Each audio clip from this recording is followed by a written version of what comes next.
Hello everyone, welcome to CSE know current affair series. आज हम 7 जनवरी current affair discuss करेंगे। ये सीरीज जो है, मैं अविनाश मिश्रा और अंकुर आनंद रन कर रहे हैं। We both have played police 5 times, so you can understand कि we are only going to cover relevant.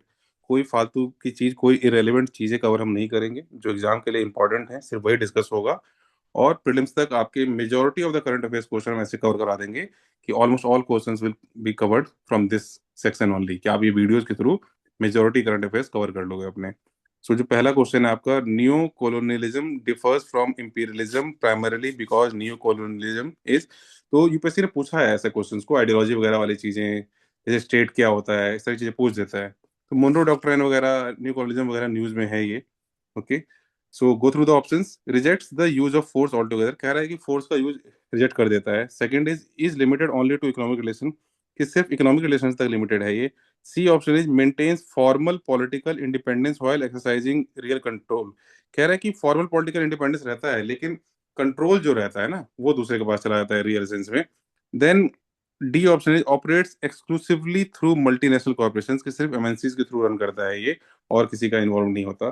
So pause the video, I guess one of the easiest question है, यू कैन मार्क इजीली। तो the right answer for this is कि C जो है आपका, कि maintains formal political independence, की लगता है कि हाँ पॉलिटिकल इंडिपेंडेंस है लेकिन कंट्रोल जो है ना वो किसी और के पास ही है, दूसरी कंट्री से। मान लो यूएसए कंट्रोल कर रहा है किसी कंट्री को ऑयल के लिए, you all are aware about कि ऑयल जहाँ है वहीं यूएसए है। ठीक है। Coming to question number two, with reference to the Payment Regulatory Board (PRB), consider the following statement. First, the PRB derives its statutory authority from the Payment and Settlement System Act. Second, the PRB has replaced the earlier Board for Regulation and Supervision of Payment and Settlement System. Third, the PRB is chaired by the Union Finance Minister to ensure executive control over digital payment. Fourth, the PRB exercises regulatory and supervisory power over payment systems such as UPI, card and wallet. तो pause करेंगे and mark करेंगे आप लोग answer. ठीक है। अब देखो PRB का काम जो है फोर्थ ऑप्शन में आपको पता चल रहा है कि उसका काम है supervisory power over payment system UPI, regulatory and supervisory power. और ये काम जो है आरबीआई आरबीआई के गवर्नर का है, ना कि यूनियन फाइनेंस मिनिस्टर का। ठीक है। तो थर्ड में अगर होता भी तो सेक्रेटरी, आपको सोचना था कि अगर होता भी तो सेक्रेटरी होता, फाइनेंस मिनिस्टर क्यों होता यहाँ पे, राइट? फाइनेंस मिनिस्टर क्यों होंगे यहाँ पे? तो थर्ड गलत है। तो करेक्ट आंसर क्या होगा? C only three. Important question आपके सर के लिए। Then with reference to Somnath temple consider the following statement. ये न्यूज है आपकी, 1000 साल हो गए हैं इस चीज को। So Somnath is one of the 12 jyotirlinga of Lord Shiva mentioned in the Puranic tradition, की 12 ज्योतिर्लिंग है उनमें से एक है ये। Second option is the temple has been destroyed and rebuild multiple times symbolizing civilizational resilience, कि मल्टीपल टाइम्स पे अटैक हुआ, डिस्ट्रॉय करने का ट्राई किया लोगों ने, लेकिन बार बार ये जो है इसको मेंटेन किया गया और ठीक किया गया, रिबिल्ड किया गया। सो दैट शोज कि हमारा सिविलाइजेशन जो है रेजिलियंस है, कैसे हम स्ट्रांग हैं। And third option is the modern reconstruction of temple was carried out after independence under the initiative of Vallabhbhai Patel। ये कह रहा है कि उस टाइम पे जो है under the initiative of Vallabhbhai Patel it was inaugurated, okay, under then PM Nehru।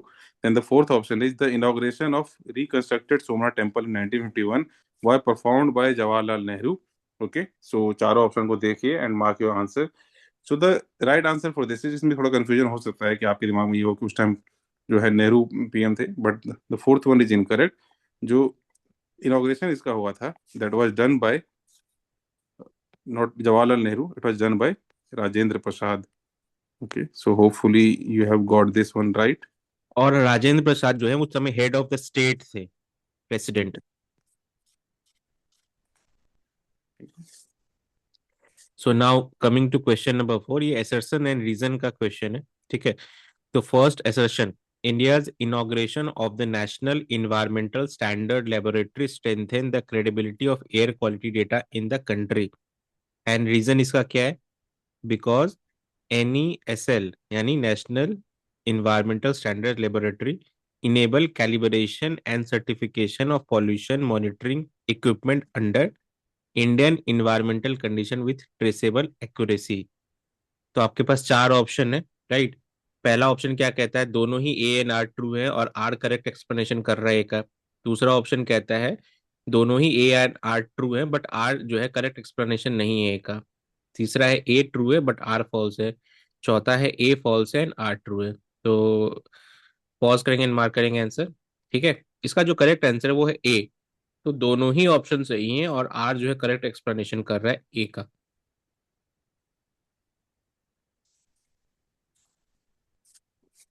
Fifth question, India first urban night safari, news में है ये, first urban night safari at Lucknow, consider the following statement.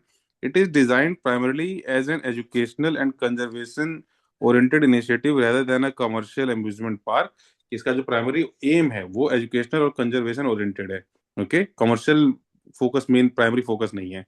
The second option is the safari is located inside a protected tiger reserve notified under Wildlife protection act 1972। कह रहा है कि ये protected tiger reserve जो है ना उसके अंदर करवा रहे हैं ये। Third option is the project emphasizes low impact lightning and restricted movement to minimise disturbance to nocturnal wildlife. अब आप रात में जाओगे, जो जानवर रात में जगह हैं शोर में, उनको डिस्टर्ब हो सकता है, तो उसको अवॉइड करने के लिए कह रहे हैं कि लो बीम वाली लाइट वगैरह यूज करेंगे। ओके, सो टेक 5-10 सेकंड से mark the answer. So common sense और लॉजिक से हो सकता था, बेसिक नॉलेज अगर आपको होती तो। Second option is incorrect. आपको समझना होगा कि tiger reserve, protected tiger reserve के अंदर इस तरह की चीजें अभी तक तो अलाउ नहीं है, तो रेयर चांसेस चीजें सही होने का। Second one is incorrect. और एजुकेशनल पर्पज के लिए ही होगा, मतलब एटलीस्ट बोलेंगे तो यही एजुकेशनल पर्पज से होगा, तो कॉमन सेंस से आप सोच सकते थे कि हाँ ये पर्पज सही है। कमर्शियल पर्पज जो है सेकंड पर्पज होगा, सेकेंडरी पर्पज होगा। And low impact lighting, obviously अगर आप इस तरह का प्रोजेक्ट गवर्नमेंट लाएगी तो उनका फोकस होगा कि वाइल्ड लाइफ को डिस्टर्बेंस ना हो, उनकी लाइफ जो है हार ना हो। So now coming to question number 6, ये मैच द फॉलोइंग का क्वेश्चन है। लिस्ट वन है जिसमें कॉन्वेंशन है, लिस्ट टू है जिसमें इन्वायरमेंटल फोकस है, right.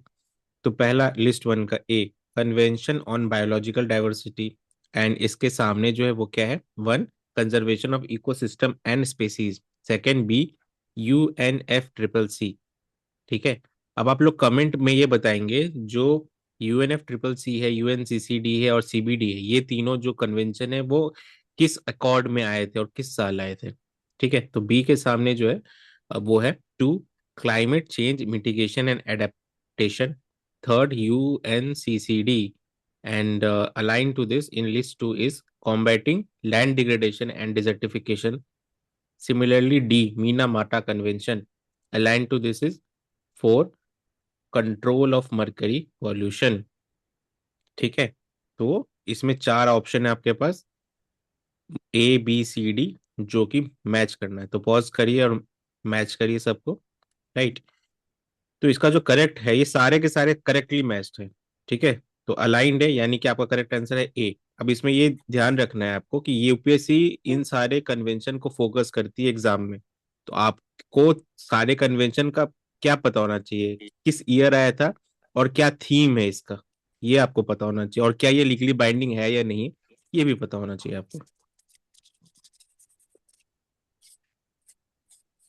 Seventh question, with reference to global environment facility, again important है, जैसे सर ने कहा ना लास्ट क्वेश्चन में, सिमिलरली जीईएफ इंपॉर्टेंट है। GEF provides only loan based financing and does not support grant funding. GEF was established prior to 1992 Rio earth summit. यहाँ पे कह रहा है कि सिर्फ लोन बेस्ड फाइनेंसिंग देता है, यहाँ पे कह रहा है कि प्रायर टू जो अर्थ समिट हुआ था 1992 में, उसके पहले ये चीज आ गई थी। And the third option is it functions as a financial mechanism for conventions such as CBD, UNFCCC and UNCCD। You might have got it कि क्यों हमने लास्ट क्वेश्चन ये क्वेश्चन लिया है, ये न्यूज में है और इंपॉर्टेंट है, मान के चलिए ये क्वेश्चन इस पे बन सकता है। Okay, so the right answer for this is, आप पॉज करके जरा मार्क कीजिए कि what is the right answer. The right answer for this is कि आपको जो पहला स्टेटमेंट है दैट इज इनकरेक्ट, कि सिर्फ लोन बेस्ड नहीं होता, ये ग्रांट बेस्ड भी होता है ना, कंसेशनल ग्रांट वगैरह, कंसेशनल फाइनेंस वगैरह, कि थोड़ा सस्ते में आपने दे दिया या ग्रांट दे दिया कि चलो फ्री में ही एक तरह से दे दिया आपने किसी इनिशिएटिव के लिए। बाकी सेकंड और थर्ड सही है आपका, ये 1991 में आया था, तो उस इनिशिएटिव से पहले ही आ गया था। और हाँ, इन इनिशिएटिव्स को ये फंड करता है। So these are correct and first one is incorrect. So now coming to last question for this day, with reference to Iran, consider the following statement. अब देखिए एक चीज आप ध्यान में रखिएगा, ईरान हो गया, वेनेजुएला हो गया, इजराइल हो गया, ये सारे ही न्यूज में हैं और बहुत हाई चांसेस हैं कि इनमें से क्वेश्चन आएगा आपके पास। तो इनसे रिलेटेड जो भी फैक्ट्स हैं वो आपको पता होने चाहिए। तो पहला option, Iran is located in West Asia and has a coastline along the Persian Gulf. ठीक है. Second, Mount Damant, the highest peak of Iran, lies in the Alborz mountain range. Third, the Karun River is Iran's longest and only fully navigable river. ठीक है. तो pause करेंगे and mark करेंगे आप लोग answer अपना. ठीक है. और ये तीनों ही ऑप्शन जो है आपके सही हैं. ईरान जो है वेस्ट एशिया में है, और वेस्ट एशिया एशिया वाले लोग कह रहे हैं, जो आपकी यूएस और यूरोप, वेस्टर्न यूरोप है, वो उसको मिडिल ईस्ट कहता है. ठीक है. माउंट डेमांट जो है वो हाईएस्ट पीक है ईरान का, जो कि अल्ब्रोज माउंटेन रेंज में है, और करन रिवर जो है वो ईरान का longest and only fully navigable river है. On that note, thank you everyone. Do like, share and subscribe. Prelims तक we will cover almost everything related to prelims, so do subscribe to और us. इसके बाहर से कुछ भी नहीं आएगा, यही है, इसी को फॉलो करिए, इसी से सारा पेपर में आएगा.